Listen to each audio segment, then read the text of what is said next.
مشاهدينا الكرام، يسعدنا ان يكون معنا الان الاستاذه الدكتوره هيام عبد السميع عياد، مدير برنامج العلوم الصحيه التطبيقيه بجامعه المنوفيه الاهليه. صباح الخير ومنور الدنيا كلها يا فندم. صباح النور، يا اهلا وسهلا. نور حضرتك عندنا، يا اهلا وسهلا. ناخد فكره للمستمع والمشاهد الكريم عن طبيعه هذا البرنامج في جامعه المنوفيه الاهليه يا دكتوره هيام. برنامج تكنولوجيا العلوم الصحيه التطبيقيه هو برنامج قديم جديد، يعني هو معروف انه في كليتين حكوميتين في جامعه المنوفيه وجامعه بني سويف، دول من اوائل الكليات اللي بدات الدراسه فيهم من 2015. والجامعه الاهليه لسه السنه اللي فاتت كان اول سنه نبدا البرنامج عندنا، وفاتحين ان شاء الله من خلاله 4 برامج: برنامج المختبرات والاشعه وتركيبات الاسنان والرعايه الصحيه. في برامج اخرى متوافق عليها في اللائحه بس لسه ما فتحناهاش، جاري تجهيزها يعني.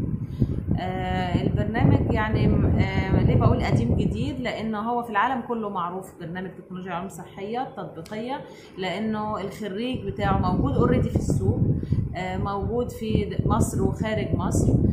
هو اخصائي في تخصصه، بمعنى انه درس بكالوريوس 4 سنوات في التخصص بتاعه، واتعلم في الكلية، عنده خلفية أكاديمية كافية تؤهله للعمل في سوق العمل، إنه يختلف عن الفني تماما لأنه دارس دراسة متخصصة، وعنده خلفية علمية كافية تؤهله للعمل، وإنه هو أبديتد، لأنه مثلا قسم الأشعة مش بس بيساعد في تجهيز تحاليل الأشعة المعروفة اللي هي الإكس راي فقط، ولكن كمان بياخد الخلفية الأكاديمية والعلمية بتاعة الأشعة المقطعية والرنين المغناطيسي والأشعة السونار، وكمان بالإضافة للعلاج الإشعاعي كمان، وده جزئية حلوة جدا ومطلوبة خالص في الدول العربية وداخل مصر، إنه بيشارك في تخطيط المريض وتنفيذ علاجه، العلاج الإشعاعي. ده مثال للأشعة. بالنسبة للمختبرات، معروف إن هو التحاليل العادية العامة اللي احنا عارفينها كلها اللي كان بيعملها فني المختبرات، هو بيتقنها تماما، وبالإضافة إلى أنه عنده خلفية أكاديمية كبيرة وعالية، بيدرس مواد طبية تماما بيدرسها له أساتذة أعضاء تدريس في جامعة المنوفية الأم. المختبرات مش بس بتنحصر على التحاليل العادية، ولكن كمان تحاليل الجينات وتحاليل الباثولوجي اللي هو عينات الأورام وخلافه، تحاليل الموليكولر اللي هي الحاجات المعقدة اللي مش بيعملها إلا ولا بيحضرها إلا المعامل الكبيرة والمعامل البحثية. فإذا بنؤهل ورافعين مستوى الخدمات الصحية من خلال الخريج بتاعنا. في كمان الرعاية التنفسية، ده برنامج مطلوب جدا جدا الأيام دي، لأنه هو عدد الخريجين الموجودين في مصر فيه قليلين.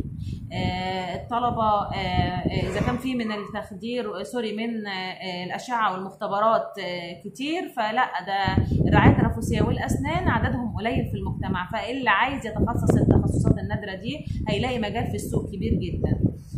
الرعاية التنفسية مش بس يعني في العناية فقط، لا ده كمان ليهم في وظائف الرئة، وليهم كمان في مشاكل النوم، ويعني بصراحة تخصصات جديدة جدا يعني المفروض عليها إقبال كبير.